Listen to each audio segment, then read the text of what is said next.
Welcome to a session on Lady Lazarus by Sylvia Plath. So, Lady Lazarus is one such poem which has got so much of autobiographical elements. So, these are the few words by Sylvia Plath herself: the agony of being born, reborn. Okay, so it is basically it talks about the agony of being born and reborn again and again.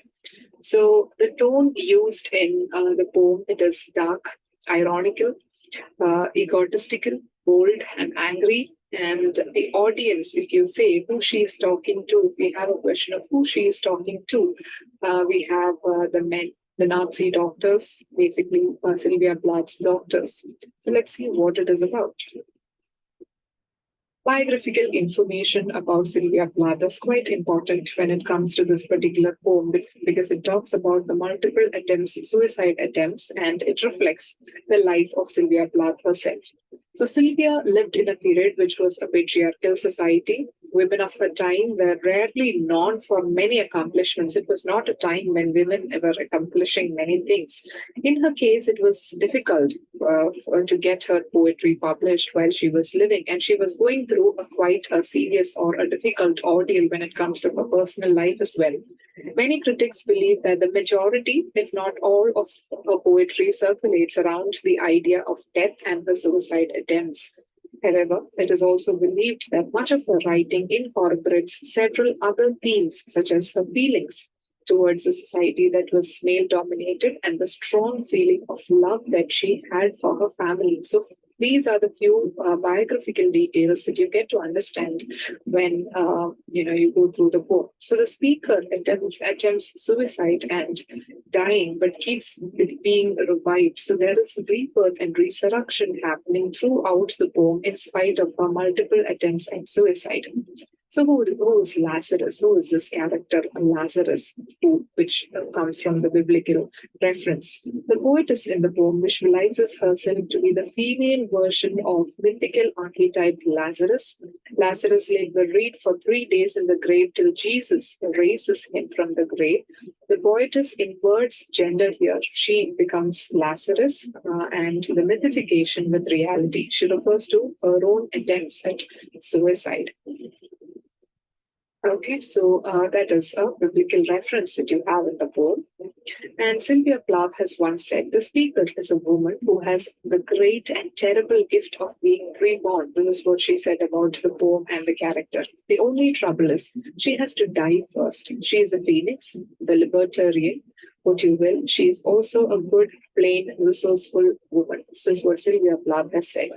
Now, Lady Lazarus, according to Sylvia Plath, expresses the agony of being reborn. It points to her frustrated attempts at suicide, and she refers to these in her opening lines. I have done it again. 1 year in every 10, I managed to do it. I managed it. So, historical allusion here. There were rumors during the World War II. There are many, allusions to World War II, and that the Nazis made lamp shapes out of human skin. So that is what is being referred to in the poem as well. It was at the Buchenwald, and apparently at the request of its commander, Karl Koch's wife. So these are just hearsays that we do not know if it is true. So in such a context, her right foot serves as a paperweight. She calls her right foot as a paperweight to save her paper skin. Her right step helps her guard her individuality. Her identity was shrouded in a fine Jew linen. The word napkin has a biblical reference too. Okay, so these are the few historical allusions that we have in the poem.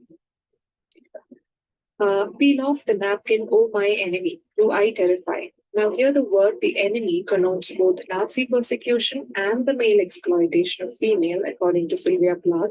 As she is resurrected once again, the skin is yet to grow on her. She appears terrifying. The decrepit features will vanish within a day, as with the sour breath, and the skin, the grave age, shall grow on her. Like the Jews in the Holocaust, she is a victim. Okay. So it also talks about how she lives like the life of a cat in the poem, points to the third time she escaped. She says, like the cat, she has 9 lives. So she has got multiple attempts to resurrect as her, what she says. So, with these lines, dying is an art like everything else. I do it exceptionally well. I do it so it feels like hell. I do it so it feels real. I guess you could say I have a call. The poetess says that she does it so that she feels real and it feels like hell. So she equates reality with hell, and one wonders whether she was a victim of the one person's syndrome in her tendency to inflict pain on herself. Okay, that is also a doubt that critics has raised. Um, and she often identified herself with the victims of Nazi concentration camp due to the mental agony and anguish she experienced.